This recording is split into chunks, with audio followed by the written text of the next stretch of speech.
नमस्कार मित्रांनो, talks with Sheetal मध्ये सगळ्यांचे मनापासून स्वागत। मित्रांनो, आज मी तुम्हाला अशी एक कहाणी सांगणार आहे की जे तुमचीच प्रतिबिंब तुमच्या समोर आणणार आहे। माणसाच्या वेगवेगळ्या प्रवृत्ती असतात आणि त्याच प्रवृत्तीला दर्शवणारी ही एकच कहाणी मी तुम्हाला सांगणार आहे। त्यामुळे व्हिडिओला शेवटपर्यंत नक्की बघा आणि आवडल्यास चॅनलला सबस्क्राइब नक्की करा।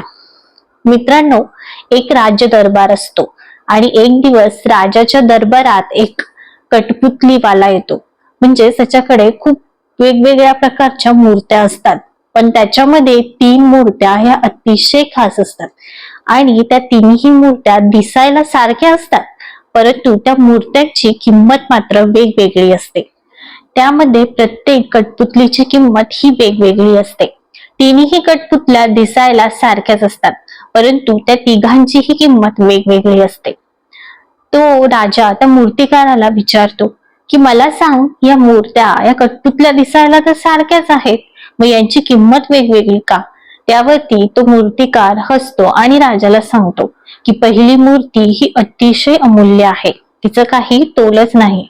दुसरी मूर्ती ही मध्यम आहे, पण ही ह्या पहिल्या मूर्तीपेक्षा आणि दुसऱ्या मूर्तीपेक्षा वेगळी आहे। आणि तिसऱ्या मूर्तीची फार काही किंमत नाही, ती अतिशय साधारण आहे। हे ऐकून राजाला आणि राज्य दरबारात जमलेल्या सदस्यांना आश्चर्य वाटतं आणि ते त्या माणसाला विचारतात की असं काय वेगळं आहे या 3 मूर्त्यांमध्ये, आम्हालाही कळू दे। त्यावरती राजा दरबारातील सदस्यांना सांगतो की या तिन्ही मूर्तींमध्ये काय वेगळं आहे याच्यामधील सगळ्यांनी फरक काढा आणि मला सांगा, मलाही कळू दे की ह्या मूर्त्यांमध्ये काय वेगवेगळं आहे आणि याची किंमत का वेगवेगळी आहे। यावरती ते राज्य दरबारातील सर्व सदस्य एक एक मूर्ती घेतात, मूर्तीची सर्व प्रकारे तपासणी करतात। कोणी मूर्तीचे अवयव चेक करतं, कोणी मूर्ती कुठे फुटली आहे का, तुटली आहे का हे चेक करतं। काही लोक तर त्या मूर्तीच्या अक्षरशः ठोकून बघतात की मूर्ती खरंच भरलेली आहे की आतून फक्त पोकळ आहे, हे सगळं तपासून बघतात। त्यानंतर ते राजाला सांगतात की राजा, ह्याच्यामध्ये तर आम्हाला काहीही वेगळं दिसत नाहीये, मग याची किंमत वेगळी कशी? त्यावरती राजा आता मूर्तिकाराला विचारतो, बाबा आता तूच सांग यांची किंमत का वेगळी आहे? त्यावरती तो मूर्तिकार म्हणतो की मी तुम्हाला एक छोटासा तुकडा देतो, हा तुकडा तुम्ही मूर्तींच्या कानामध्ये टाका आणि मग मला फरक सांगा। त्यावरती एक मंत्री समोर येतो आणि तो तुकडा पहिल्या मूर्तीच्या, म्हणजे जी सगळ्यात अनमोल असते, तिच्या कानामध्ये टाकतो आणि तो जो तुकडा असतो तो मूर्तीच्या कानामधून थेट मूर्तीच्या आतमध्ये निघून जातो। त्यानंतर सेम तुकडा तो दुसऱ्या मूर्तीच्या कानात टाकतो, तो तुकडा ह्या कानातून जातो आणि त्या कानातून बाहेर निघतो। आणि तिसऱ्या मूर्तीच्या बाबतीतही असंच होतं, जेव्हा तुकडा कानात टाकतो तेव्हा तो त्या मूर्तीच्या तोंडातून बाहेर येतो। हे बघून राजालाही आश्चर्य वाटतं आणि राजा म्हणतो की आता सांग, या मूर्तीमधील या फरकाचं मूल्य तू कसं केलंस?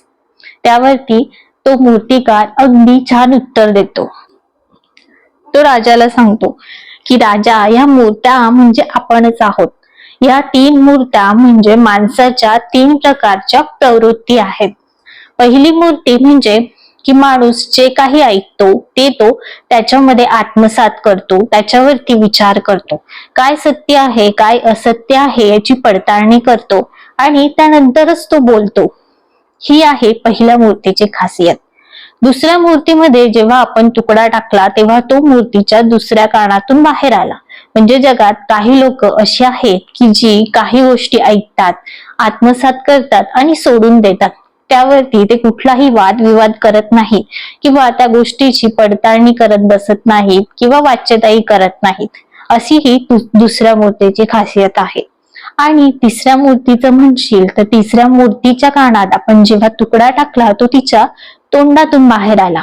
याचा अर्थ असा होतो की या समाजात अशी काही लोक आहेत की ज्या काही गोष्टी ऐकतात आणि लगेच बोलतात, ते त्या गोष्टीवरती विचार करत नाही किंवा त्या गोष्टीच्या सत्यतेची पडताळणी करून बघत नाहीत आणि फक्त कानात ऐकलंय म्हणून बोलायला सुरुवात करतात आणि त्यांच्या शब्दांची कुठलीही किंमत नसते। मित्रांनो, या छोट्याशा गोष्टीवरून आपल्याला एक गोष्ट लक्षात येते की आपल्या शब्दांची आणि आपली किंमत कशी होते। माणसाची किंमत ही त्याच्या तोंडातून पडलेल्या शब्दातून होत असते, त्याच्या विचारातून होत असते. पहिल्या मूर्तीमध्ये ज्या प्रकारे माणूस ऐकतो, त्या गोष्टीवरती विचार करतो आणि मग बोलतो, तेव्हा त्या माणसाची किंमत ही या समाजात खूप जास्त असते. कारण तो प्रत्येक गोष्टीची पडताळणी करतो आणि मगच बोलतो. त्यामुळे हा समाज स्थिर असतो. दुसऱ्या प्रकारच्या लोकांमध्ये काही लोक ही गोष्टी ऐकतात, पडताळणीही कदाचित करतात, पण ते कुठलाही वादविवाद करत नाहीत आणि त्या गोष्टीची वाच्यताही करत नाहीत. ते शांत असतात. ते शांत असतात याचा अर्थ असा नसतो की ते माणसं वीक असतात. ते त्यांचं अस्तित्व टिकवून ठेवतात. आणि तिसऱ्या प्रकारची माणसं की ज्यांच्या शब्दांना या समाजात काहीही मोल नसतो, कारण की ते शब्द अगदी वायफळ असतात. ते कुठूनही काहीही ऐकतात आणि कुठे येऊन काहीही बोलतात. त्यामुळे त्या माणसालाही किंमत नसते आणि त्याच्या शब्दांनाही किंमत नसते. माणसाची किंमत ही त्याच्या विचारांवरून आणि त्याच्या बोलण्यावरून ठरत असते. तुम्ही जर वायफळ बडबड करत राहिलात तर तुम्हाला या समाजात किंवा कुठेही काहीही किंमत उरणार नाही. तुम्ही कुठलीही गोष्ट जेव्हा विचार करून बोलतात, त्या सत्यतेची पडताळणी करतात, त्यावेळेसच तुमच्या शब्दांना या समाजात किंमत असते. नाहीतर तुमची बडबड ही कायम वायफळ असते. त्यामुळे या 3 प्रवृत्ती आज समाजात वावरत आहेत. तुम्ही कुठल्या प्रवृत्तीमध्ये असता हे मला कमेंट करून नक्की सांगा. आजची ही छोटीशी गोष्ट कशी वाटली हे कमेंट करून नक्की सांगा आणि आवडल्यास चॅनलला नक्की सबस्क्राईब करा.